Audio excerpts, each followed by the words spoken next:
d'accord, c'est un très peu fort ici. Oui, effectivement. Alors j'ai des questions stupides aussi. Il y aura un petit mélange de questions stupides et de questions...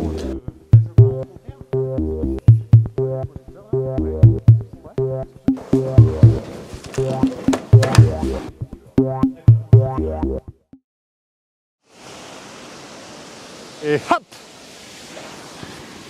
Bienvenue dans LR Confidentiel! La série qui explore les lieux secrets et interdits de Loire-Atlantique. Aujourd'hui, l'Opéra Gralin!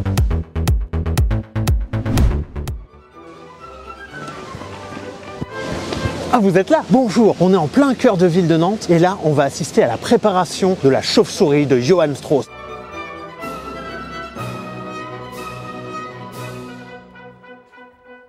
Normalement, quand on va au théâtre, on n'est pas obligé de se déguiser en pingouin.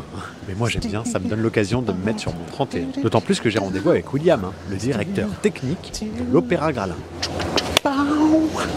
J'ai toujours rêvé d'aller à l'opéra. Allez, on passe par l'entrée des artistes. Alors, je suis censé rencontrer William. William? Oui. Ah, comment vas-tu? Bonjour William. Alexis. Ça va? Ouais, super, merci. Et là, ici, on est où là? Alors là, on est l'entrée des artistes. Alors, qu'on appelle l'entrée des artistes, mais on sépare ici les deux flux entre le public, les artistes et la technique. Pour rentrer, il faut montrer patte blanche. Oui, tout à fait. Il tourne à l'entrée. Il faut vérifier qu'on ait bien une raison de rentrer par cette entrée. Vu que je suis d'un naturel prudent, j'ai immédiatement remarqué la présence de nombreuses portes coupe-feu. Bah oui, normalement, dans un bâtiment comme un théâtre où on enferme en même temps des centaines de personnes, on ne badine pas avec la sécurité incendie. Alors oui, ce bâtiment... Vous avez peur du feu? Alors, nous, on n'a pas peur du feu, mais la législation nous oblige à cloisonner tous les éléments. D'accord. La scène et la salle sont isolées par un rideau de fer. Parce qu'ici, on a un atelier accessoire, par exemple, donc on y fait de la soudure, de la serrurerie, un tas de choses, donc on doit l'isoler. Et en cas d'incendie, tout se referme. Oui, histoire que ça ne se répande pas partout. Et ça serait bien qu'on puisse garder. Les opéras ont une tendance à brûler assez facilement. Ouais.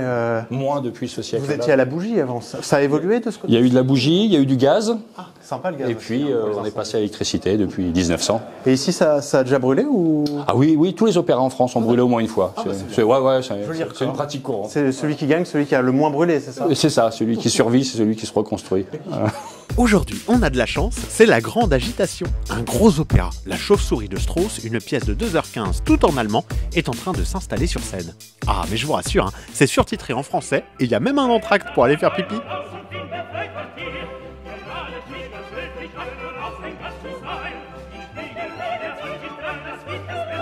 Juste pour être sûr, Oui. La chauve-souris, ça n'a rien du tout à voir avec Batman. C'est une autre époque de Batman. D'accord, Voilà. ok. Donc là, on est sur l'arrière-scène, on arrive par le milieu du plateau. Et là, en ce moment, on a un contrôle, justement, puisqu'on parle de sécurité. Dans le spectacle vivant, il y a beaucoup de sécurité et de normes maintenant. Et là, on a un contrôle... Alors, pour éviter une chute de techniciens... D'artistes, techniciens, on est toujours équipés. On a des harnais pendant toute la période de montage. Mais après, on a des artistes qui ont autre chose à penser qu'à la sécurité. Et moi, je peux rentrer comme ça parce que du coup, mon casque n'est pas coqué, mes chaussures non plus. Normalement, non, parce qu'il n'y a pas de chaussures de sécurité. Et jamais on ne vient avec un chapeau sur un plateau. Ah, voilà. Je vais l'enlever alors. En tout cas dans la technique. Les artistes, oui, mais... Parce que je me suis dit, je vais à l'opéra, je me suis mis sur mon 31 pour une fois. On peut venir à l'opéra... Décontracte? Décontracte. Alors si tu veux en savoir plus sur le montage, je vais te présenter Samuel. Samuel? Du coup, c'est toi qui es en train de superviser le montage là? Voilà, c'est ça. Je coordonne les équipes parce que là, il va y avoir des machinistes, des électriciens, des accessoiristes, des habilleurs aussi qui vont tous vouloir travailler en même temps sur ce même lieu. Donc il faut coordonner toutes les équipes pour que tout ça se passe bien. Je sais pas quelle est la spécificité de cette scène aussi en particulier. La spécificité, c'est qu'on va avoir un gros décor qui va être assez haut. Et surtout, il va y avoir des chanteurs qui vont évoluer dans le décor.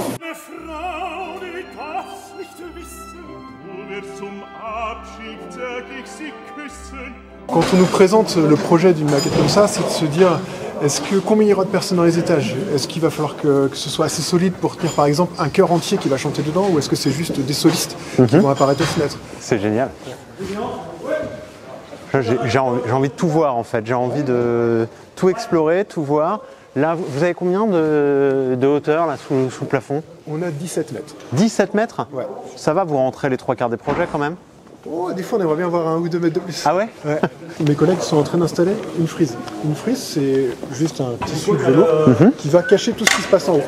Ça, c'est juste pour cacher la technique. Ça, c'est pour cacher la technique, pour cacher le décor et les projecteurs. C'est un sacré rideau quand même, juste pour cacher la technique. En fait, nous, on est comme les cinéastes, on fait comme ça. Ouais. Et puis, on veut montrer que ce qu'on veut. D'accord. Ah, c'est super. Et là, justement, c'est tout le travail là en ce moment, vu que tout commence à se mettre en place. On va se mettre dans la salle, on se met à la place du public, puis on regarde, on fait ah, tiens, là, je vois un bout de coulisse. Ah, d'accord. Il va falloir qu'on rajoute un petit. Au dernier rideau. siège, là-bas à gauche, on voit un petit bout de machin, faut resserrer. D'accord. Ce décor fastueux m'inspire quelques idées un peu folles de mise en scène. Je vais les soumettre de ce pas au grand directeur du théâtre. Croisons les doigts pour qu'il les accepte.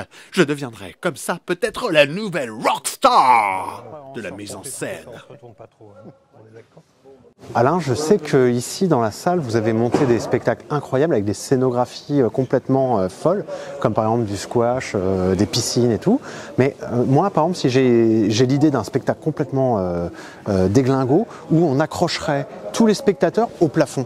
Est-ce que c'est possible de réaliser ça ici? Le théâtre à l'italien, c'est un espace qui est effectivement très ouvert. Simplement, il y a une idée de rapport entre la scène et la salle, qui est quelque chose de très important. Cette salle en fer à cheval, elle est faite pour que les spectateurs ne soient jamais éloignés des chanteurs. Et les chanteurs d'opéra, voilà, ils vous impressionnent non pas seulement visuellement et avec leur voix qui va dans vos oreilles.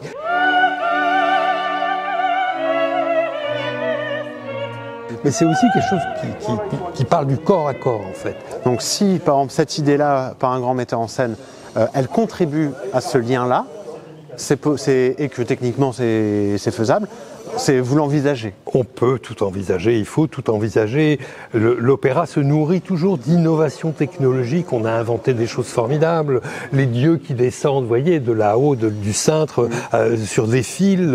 Et puis ici, en dessous, vous avez la possibilité de faire des apparitions de démons qui viennent de l'enfer. C'est ça l'opéra. Quoi? Comment? Des démons qui sortent par une petite trappe? Allez, on s'accroche, on va visiter ces profondeurs. Attention, c'est pentu. La zone que le public ne voit jamais.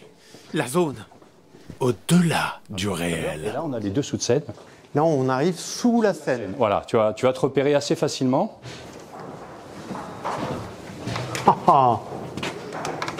Voilà, on va mettre en bleu, en blanc. Alors, on est où? T'arrives à te repérer? Bah, j'imagine, là j'entends les techniciens qui bossent au-dessus. J'imagine qu'on est sous la scène. On est sous la scène. En fait, le jardin, la cour, la fosse d'orchestre est derrière ce mur, le lointain. Et là, donc, le plateau où est posé tout le décor. D'accord, donc l'intégralité ça doit peser lourd, ça? Ouais, on est. Tout repose là-dessus? Tout repose là-dessus et ça, c'est entièrement démontable. C'est costaud, ça? Ça, c'est costaud. Et là, je vois, il y a plein de cordes. Voilà, alors donc... C'est comme ça qu'on dit au théâtre. Donc, il a prononcé un mot qui est interdit dans les théâtres et dans tous les théâtres du monde. C'est quel mot qui est interdit? C'est le mot corde? Voilà, celui-là, continue, tu aggraves ton cas. Tous les décors sont accrochés, on l'a vu tout à l'heure, il y avait des manœuvres sur des porteuses. Ces porteuses sont prises par des fils d'acier, ça repasse sur un grill et ça retombe en cheminée sur des clés de contrepoids. En fait, c'est un ingénieux système de poulies pour monter, descendre. Exactement, on est sur du contrebalancement. Okay. Quand les contrepoids sont en bas, ça veut dire que la porteuse elle est là-haut. Est à 17 mètres, elle est bloquée là-haut. Quand on descend la porteuse, le contrepoids remonte. Et donc c'est les cintriers qui manœuvrent ça, et leur but c'est de trouver le poids d'équilibre. Un homme, une femme, peu importe son gabarit, peut soulever 350 kg tout seul. Avec des poulies? Avec des poulies. Alors tu vois, par exemple, ce sont des pins, voilà. Des pins en fonte, donc soulève-le. Voilà, tu vois, hein? Oui, ça pèse un peu son poids. Il faut s'imaginer qu'il faut remplir la clé complète pour avoir le poids en équilibre si on veut faire 350 kg. Donc il y a des journées qu'on appelle ici sport et beauté, où il faut remplir plein de porteuses. Et moi je pensais que c'était des matelots à quai qui faisaient ça. Alors c'est hérité de la marine à voile. Tout ça, tous les termes techniques de la machinerie viennent de la marine à voile. D'accord, donc c'est les mêmes qui bossaient dans les théâtres et sur les bateaux, quoi. C'est les mêmes qui hissaient les voiles, rappuyaient les voiles, donc on n'utilise que des termes de marine. On ne siffle pas sur un plateau, par exemple. Ah bon? Puisque les ordres étaient donnés au sifflet sur les bateaux. On ne porte pas de chapeau, c'est ce que je te disais tout à l'heure, parce que seul le capitaine avait un chapeau. Et on ne prononce pas le mot fatal. On dit quoi à la place? Un fil, un gros fil, ce qu'on veut. De la filoche? Ce que tu veux pour qu'on se comprenne. Voilà. Le tout, c'est de ne pas dire le fatal, puisque le mot que tu as dit tout à l'heure servait uniquement pour le pendu. Donc quand tu entendais ce mot-là, c'est que Donc je vais me C'était bouffer un fatal. projo sur la tronche avant de Et c'est partir. pour ça qu'on appelle ça dire le fatal. D'accord. Voilà. ok. Dis donc, William a raté sa vocation. Il aurait fait un super guide conférencier. Il nous a amené voir l'atelier de bricolage à l'arrière du théâtre. Bon, il n'y avait pas grand monde qui bossait ce jour-là. En même temps, c'est normal, hein, ils étaient tous très occupés à nourrir la chauve-souris sur le plateau. Puis, on est remonté au pas de course, on a rejoint l'atelier de costumes où des couturières expertes confectionnent et retouchent les habits des artistes. Au premier étage, niché derrière les spectateurs, un lieu stratégique pour la réussite d'une représentation. Alors, donc, là, on est où? On est dans ton espace de travail principal? On est dans la régie, c'est ça? La régie cabine. Régie On cabine. est encapsulé, on n'est pas avec le public. Là, nous, on est à part parce qu'on parle beaucoup pendant le spectacle. D'accord. Du coup, on a besoin d'être isolé du public pour pas le gêner. Et si tu as des tops où tu dois envoyer de la lumière après qu'un comédien ait dit quelque chose, tu fais comment? Parce que du coup, tu l'entends pas, quoi, vu que tu es dans une cabine. Eh ben, on a des micros, on a des petites enceintes à tous les postes, et du coup, ça permet à tout le monde de s'écouter. Et puis aussi, on communique entre nous avec les intercoms. D'accord. Donc en fait, pendant le spectacle, on est tous à se parler et s'écouter. Je crois qu'il y a plusieurs postes. Ouais. On y fait quoi dans cette régie cabine? Eh ben, on va avoir tout au bout la régie son, Mhm. sur lequel on va principalement pour les opéras. En tout cas, on fait pas de son pour le public. Il y a aucune diffusion, tout est en instrumentation live, les voix sont live. Le son, ça va être pour permettre aux chanteurs de bien entendre l'orchestre sur scène. On va leur faire on va leur C'est les mettre retours. des retours parce que eux, ils ont besoin d'avoir un bon contact avec la fosse d'orchestre. Ok. Ensuite, on a la régie lumière ici au milieu, qui elle est vraiment bien dans l'axe. Elle a besoin d'avoir une bonne visibilité parce qu'elle fait tout le suivi de la lumière pendant le spectacle. D'accord. Et puis ici, la régie sur titre, qui envoie les textes traduits pendant tout le spectacle. Est-ce que, vu que c'est là, est-ce que tu veux me montrer un peu je te montre comment ça marche? À l'opéra, en fait, on a une grande chance, Ouais. c'est qu'on a la musique avec nous. Et la musique, c'est un rail. On a une opératrice qui est ici, qui s'appelle Michka, qui est une pianiste, et qui, depuis qu'elle est étudiante, vient travailler chez nous, et maintenant, elle est prof de piano. Elle va venir, et puis, elle écoute la musique, elle suit la musique, et puis, quand arrive la note, elle envoie son go. Donc, elle n'est pas en train de décrire le texte comme une dactylo. Je suis déçu. Je Le suis texte, hyper il est déçu. déjà Je pensais tout est écrit là. Et en fait, quand elle va voir le top numéro 2 qui va arriver, elle va envoyer le top numéro 2, le texte va apparaître et ça va envoyer. S'il y a des problèmes et que ce jour-là, la personne ne dit pas la bonne chose et tout, elle peut modifier en live le truc? Ça, c'est au ou- théâtre que ça arrive. Mais à l'opéra, Ah, d'accord. Ça n'a jamais- Il n'y a jamais d'erreur de plantage à non, on l'opéra. a un chef d'orchestre On qui le saura. dirige. Les musiciens, eux, ils ont tous la partition sous les yeux. Donc, du coup, en fait, ils ont aucune raison de louper une note. Et puis, les chanteurs, ils n'oublient pas leur texte, en fait. Ça n'existe pas à l'opéra. J'ai attendu que tout le monde ait le dos tourné pour faire passer un petit message perso dans le surtitrage du spectacle. En passerelle? On va monter? Merci. Merci. La visite se termine par un petit Allez, escalier c'est par de là colimaçon, direction le grenier du bâtiment, dans une pièce ultra confidentielle. William veut absolument nous montrer de vieilles reliques avec lesquelles il aime bien faire joujou. Là, les cintriers avaient pour habitude, alors maintenant ça s'est arrêté, d'inscrire à chaque fois les spectacles qu'il y avait sur la passerelle. Là, il y avait la Toison d'Or du 2 novembre 57 au 11 novembre 57. D'accord, donc ça, c'est un tag et un graffiti. Voilà, un graffiti de 1957. 1957.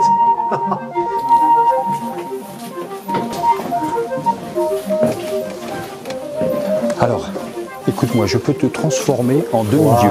D'accord. Moi, Demi-dieu du tonnerre, demi-dieu du vent et demi-dieu de la pluie. D'accord, je suis preneur. Alors, le tonnerre, comment on fait pour avoir un bruit de tonnerre? Là, on est au-dessus du public. Le public est en dessous. On est sur la coupole. D'accord, ok. Donc, on a besoin d'un effet de tonnerre. On remplit ce chariot avec des galets, des cailloux, et on le fait circuler. Essaye, tu vas voir. Fais-le bouger. D'accord, c'est le chariot de la mine, ça. Hein. C'est pas une roue ronde, c'est une roue crantée. Et donc, à chaque fois qu'elle fait un élément, les cailloux sautent et ça fait le bruit du tonnerre. Vas-y. Ah oui, Voilà, c'est un mécanisme tout simple. d'accord, c'est comme quand je laisse le frein à main sur ma voiture, Ou quand tu roules avec des pneus crevés. Tu vois le principe? mais avec des galets dans le coffre. Avec des galets, et donc du coup, il y a cette résonance qui se fait sur la coupole. D'accord. Et là, visiblement, il n'est pas de première jeunesse. Il est d'époque. Vous en servez. Il est d'époque. Il est d'époque, oui, il était avec la création du théâtre. Et vous en servez beaucoup? C'est assez rare, ça s'est déjà utilisé depuis, mais c'est assez rare maintenant puisqu'on envoie des sons ou des trucs préenregistrés. Mais il y a certains spectacles où le metteur en scène a envie d'avoir un son qui fasse vibrer la salle. Le problème, c'est que ça fait vraiment vibrer la salle. Ah bon. Donc ça, c'est pour la partie tonnerre. Ouais. La partie vent, je te laisse tourner la manivelle. Ouais, je veux bien. Vas-y, tourne. Ah. Dans l'autre bon sens. Dans le bon sens. Ah, il me l'a cassé, voilà. Voilà, vas-y, continue.